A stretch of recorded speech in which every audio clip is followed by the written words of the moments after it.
তার দক্ষিণাঞ্চল পুরো অঞ্চলের মধ্যে বৃষ্টি হয় না। দক্ষিণাঞ্চলের তার উম্মতরা বললেন, ও আল্লাহর নবী মুসা, আল্লাহর কাছে গিয়ে বলেন আমাদের এলাকায় যেন বৃষ্টি দেয়। মুসা তোর পারে গিয়ে বললেন, ও রব্বুল আলামিন, দক্ষিণাঞ্চলে বৃষ্টি দেন, গাছগুলো শুকিয়ে যায়। আল্লাহ বলেন না, দিব না। মুসা কয় না দেন। আল্লাহ কয় না, দিব না। কয় না রে দেন। কয় না, দিব না। কারে বলছি দেন, এর তোমার পিড়াইবো গেলে, বুঝেন না কেন? আল্লাহ বলেন 100 বছরও দিব না, তবে একটা কন্ডিশন আছে।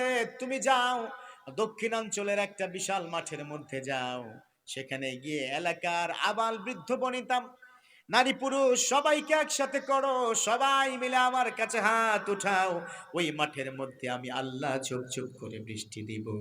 সুবহানাল্লাহ। সাইয়েদনা মুসা গিয়ে এলান করে দিলেন।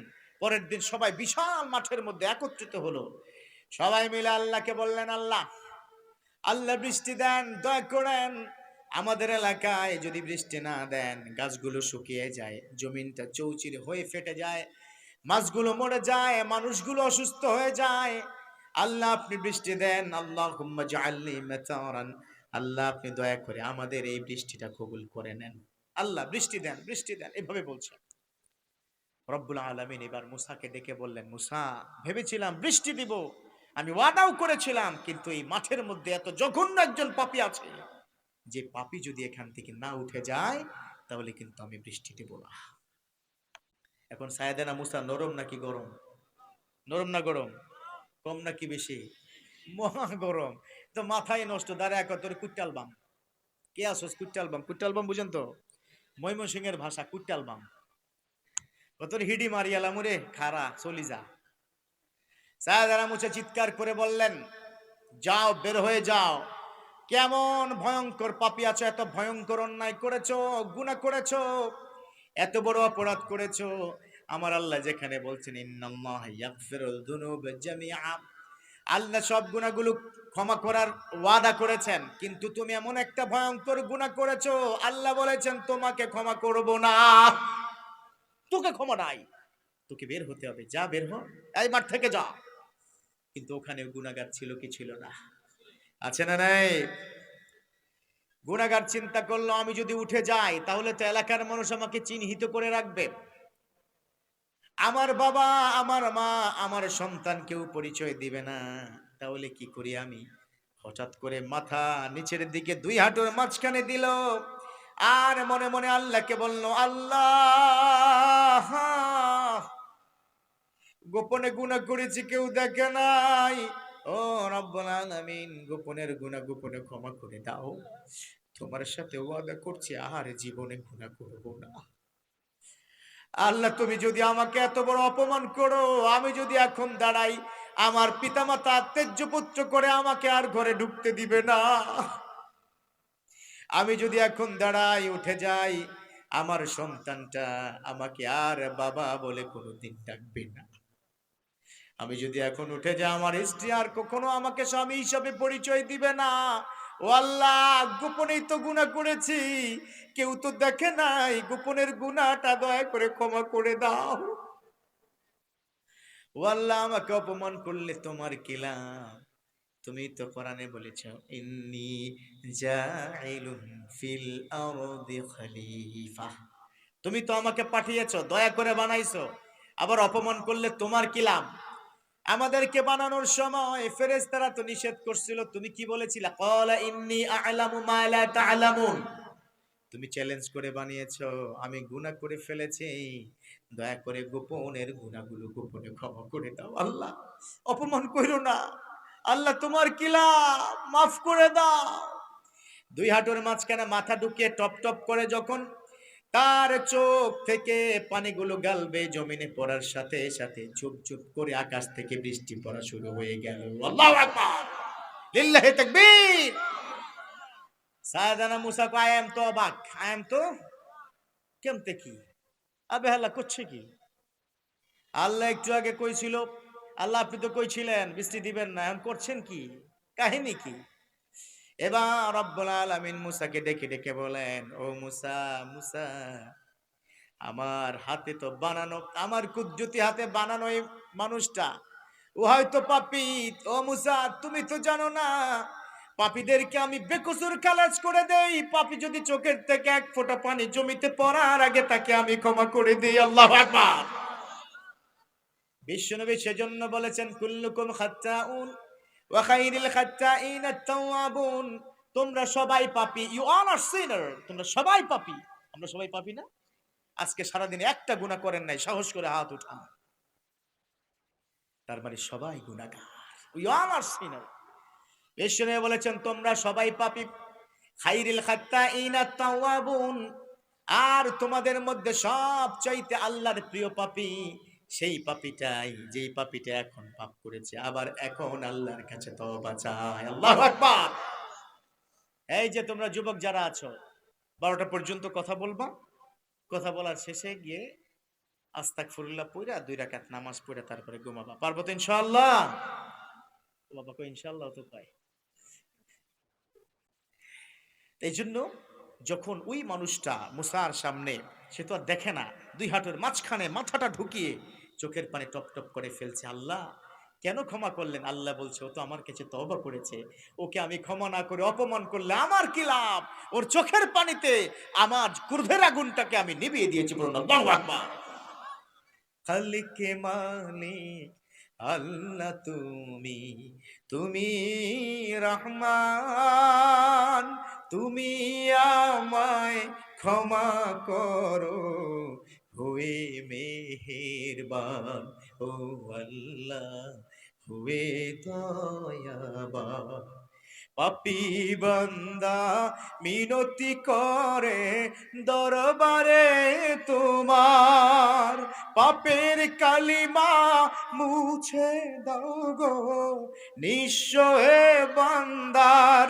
ও আল্লাহ নিঃস্ব হে বান্দার, তোমার দয়া ছাড়া কোথায় যাব? তোমার দয়া ছাড়া কোথায় যাব? করু ক্ষমা দান, হয়ে মেহেরবান। ও আল্লাহ হয়ে দয়াবান। করুন আমিন। এরকম তওবা করা দরকার আছে না নাই? সকালবেলা এমনও হতে পারে আপনার স্ত্রী আপনাকে ধাক্কা দিবে, আপনি ঘুম থেকে উঠবেন না, কারণ আপনি দুনিয়ার জীবন ছেড়ে ফাইনালি চলে গেছেন। সকালবেলা কান্নার রোনাজারি পড়ে যাবে, পাশের ঘরের মানুষ দৌড়ে আসবে। ও যুবক, তোমরা যারা আজকে এখানে এসেছো কেউ একজন হয়তো চলে যাবা। সকালবেলা দৌড়ে আরেকজন যুবক গিয়ে বলবে কালকে তো একসাথে ওয়াজটা শুনেছিলাম, একসাথে তাফসীর শুনেছি, আরে না বলে চলে গেল, কি মজা করেছিলাম। সকালবেলা সবাই আসবে, মসজিদে বলবে এলান দেওয়ার জন্য, একদিন আমারি না মসজিদে হবে এলান, ঠিক না? একদিন আমারি নাম মসজিদে হবে এলান। তৈরি থেকো, তৈরি রেখো কবরের মাল সামান, একদিন তোমারই নাম মসজিদে হবে এলান, ঠিক না? সকালবেলা 3 টুকরা কাফনের কাপড়ে পেঁচাবে, খাটিয়ায় শুয়ে দিবে। যেই মানুষটার সাথে আপনি 40টা বছর এক বিছানায় শুয়েছেন, সেই মানুষটা আপনার দিকে মুখটা খুলে একবারও তাকাতে পারবে না। কি বিধান আল্লাহ! ভুলে যাও তাকে, হি হ্যাজ গন, সে তো চলে গেছে। সন্তানগুলো চতুর্পাশে কোরআন তেলাওয়াত করবে আর কান্না করবে। আপন আত্মীয় স্বজন কাঁধে তুলে নেবে, মসজিদের সামনে নিয়ে দাঁড় করাবে।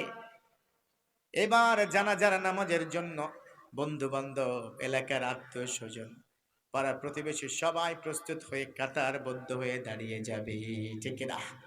এই জানাজার নামাজ পড়েছেন না? এই পড়েছেন কি জানাজার নামাজ? এই যুবক জানাজার নামাজ পড়েছো? এক সময় তোমার জানাজার নামাজের জন্য তোমার পাশের মানুষটা দাঁড়িয়ে যাবে। কত জানাজার পড়েছি নামাজ, দিয়েছি কত দাফন, কোথা যেন আছে আমারও তৈরি সাদা কাফন, জানাজার পড়েছি নামাজ, দিয়েছি কত দাফন।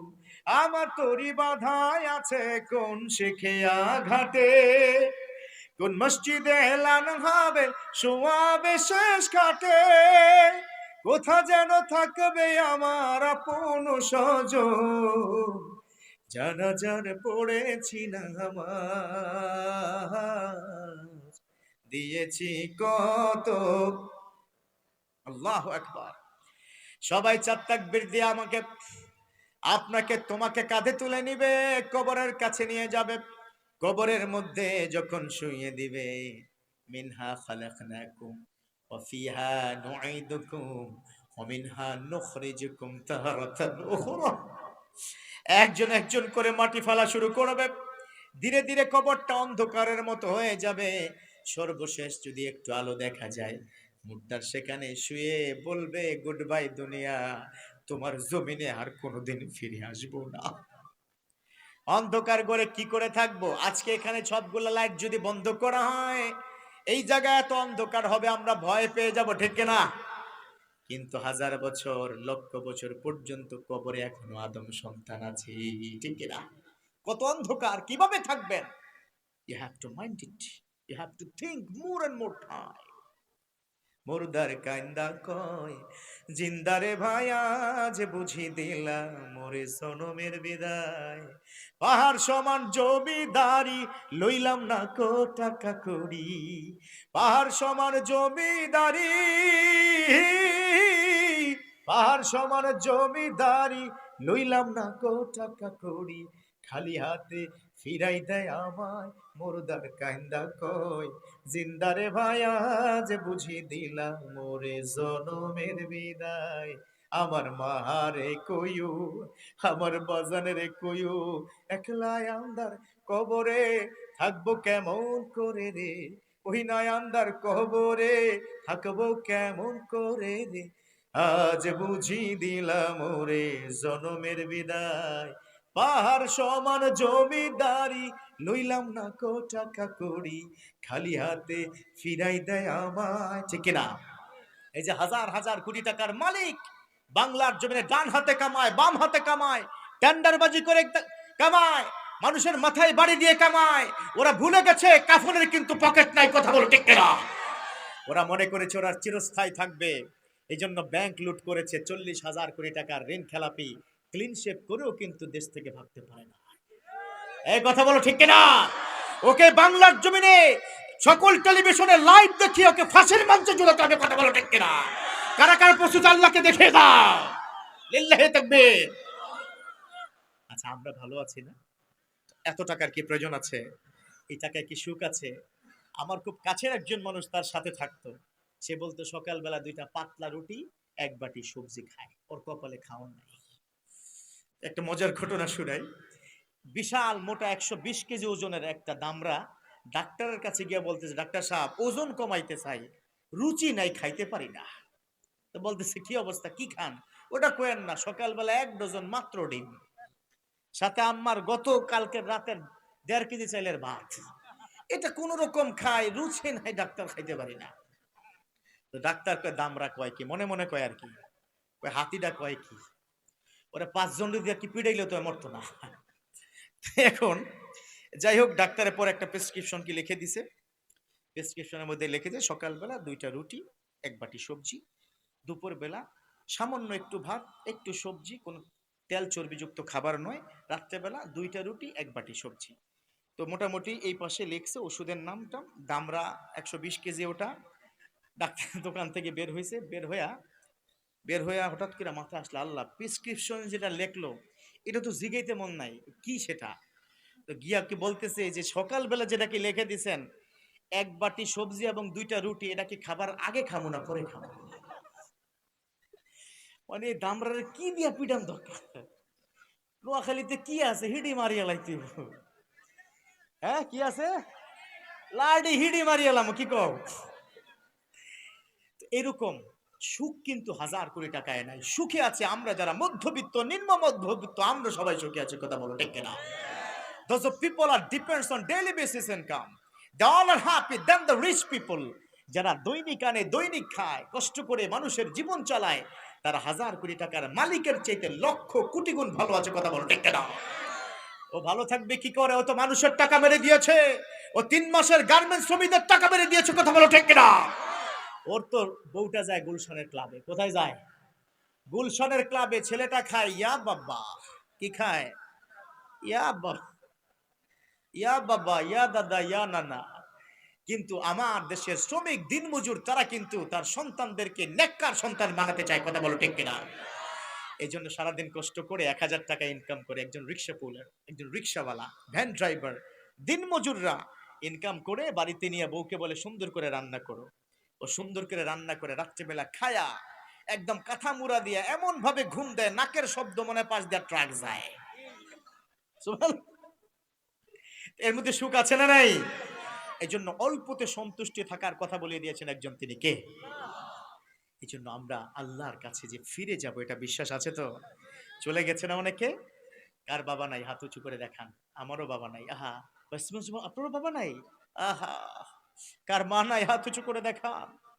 যার বাবা নাই, যার মা নাই, রাতের অন্ধকারে বহু কান্না করি, বাবা ফিরে আসে না, বহু কান্না করি, মা ফিরে আসে না। বড় দেখতে মন চায় মাকে, অনেক দেখতে মন চায়, তো মা নাই। এই যুবক, তোমরা বুঝতে পারছো না, তোমাদের মা জীবিত আছে এই জন্য বুঝো না। যার মা এখানে চলে গেছে সে বুঝে মার যন্ত্রণা কতটুকু। মা নামটা ছোট্ট, সবচাইতে বিশ্বস্ত, সবচাইতে ভালোবাসার মধুর নাম, তার নামটা হলো মা। মা তো এমন মা, আমি যখন পেটের মধ্যে ছিলাম, আমার বয়স পেটের মধ্যে 8 মাস, ছোট ছোট পা দিয়ে লাথি মেরেছিলাম। মা সারাদিন খায় নাই, যখন খাবারে খেতে বসেছে পেটের একটা লাথির কারণে তোমার মা বমি করে খাবার ফেলে দিয়েছে। মা তো এমন মা, কত রাত ঘুমায় নাই পেটের ব্যথায়, কত রাত ঘুমায় নাই। তুমি যখন পৃথিবীতে আসছো 2টা রানের মাঝখান দিয়ে ছিঁড়ে বের হয়েছো। আমরা যখন এসেছিলাম আমার মা এত জোরে চিৎকার দিয়েছিল, এমন ব্যথা হয়েছিল, পৃথিবীর শ্রেষ্ঠ ব্যথা মা পেয়েছে, তবু আল্লাহ মাকে অজ্ঞান করে নেই। আল্লাহু আকবার। কই তুই জেগে থাকবি, তুই জ্ঞান থাকবে, তোর তোর জ্ঞান আমি রাখবো, কারণ কিছুক্ষণ পরেই তো তোর কলিজার টুকরা সন্তান তোর কোলে আসবে, তুই ভুলে যাবি পিছনের কথা। আল্লাহু আকবার। মা তো এমন মা, কত রাত ঘুমায় নাই। ডান দিকে আমাকে রেখেছে, প্রস্রাব করে দিয়েছি, বাম দিকে রেখেছে, সেখানেও প্রস্রাব করেছি, বুকের উপরে রেখেছি, সেখানেও প্রস্রাব করে পুরা বুকটা আমরা ভাসিয়ে দিয়েছি। মা তো এমন মা, আমি যখন অসুস্থ হয়ে যেতাম যায় নামাজটা বিছিয়ে সেজদায় পড়ে বলতো, আল্লাহ আমার কলিজার টুকরার এত জ্বর, এত জ্বর, ওই জ্বর আর সহ্য হয় না, ওর কষ্টটা আমাকে দিয়ে দাও, তবু তাকে সুস্থ করে দাও। আল্লাহু আকবার। যুবক, মা তো এমন মা, ভালো খাবার তোমার প্লেটে দেয়, নিজে কিন্তু ভালো খাবার খায় না। মা তো এমন মা, কত রাত ঘুমায় নাই। আজকে সেই মায়ের জন্য আমরা দোয়া করতে চাই। করা যাবে তো ইনশাআল্লাহ? বাবার জন্য দোয়া করবো তো ইনশাআল্লাহ? আসুন ওই বাবা মার জন্য একবার সূরা ফাতিহা পড়ি। বিসমিল্লাহির রহমানির রহিম।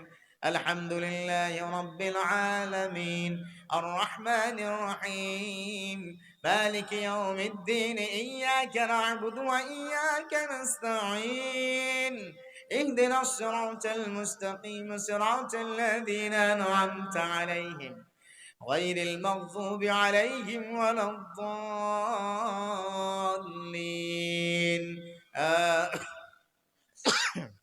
এই সুন্দর মাহফিল প্রতি বছর হোক, আমরা চাইতো ইনশাআল্লাহ?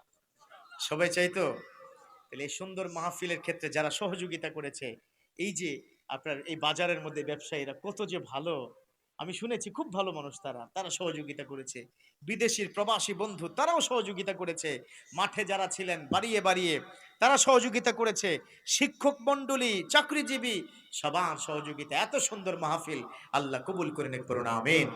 প্রতি বছর মাহফিল হোক আমরা চাইতো ইনশাআল্লাহ। মাহফিল ইন্তেজামিয়া কমিটি, পাশাপাশি এই যে শিল্পী আমাদের কাউসার, তার জন্য আমরা কি দোয়া করতে চাই, অসুস্থ, খুবই অসুস্থ। পাশাপাশি আমাদের ভাইস প্রিন্সিপাল হুজুর সহ এই স্কুলের